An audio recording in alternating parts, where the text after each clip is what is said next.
I am here with your daily reminder to remind you that there are significant cuts coming to a lot of these government assistance programs.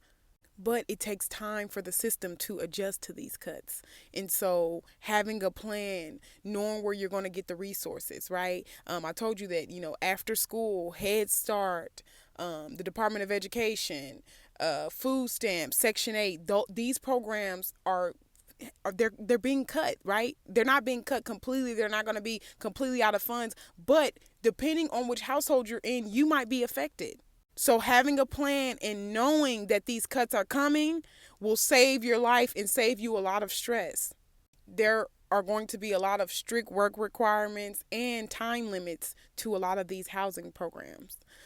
So knowing about this and, adjusting for that is the best thing you can do for yourself and your family. They're proposing another 2027 fiscal budget and they're making even more cuts to these programs. That's why I was saying, when I made my last video, people were like, that's not true. That's not true.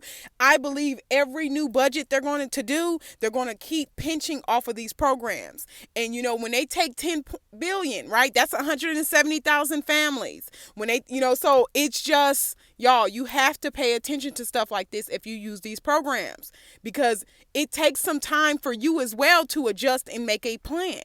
But if you're like waiting up until it's in your face, you're killing yourself for no reason, honey. You need to already know that these cuts are coming and adjust for that.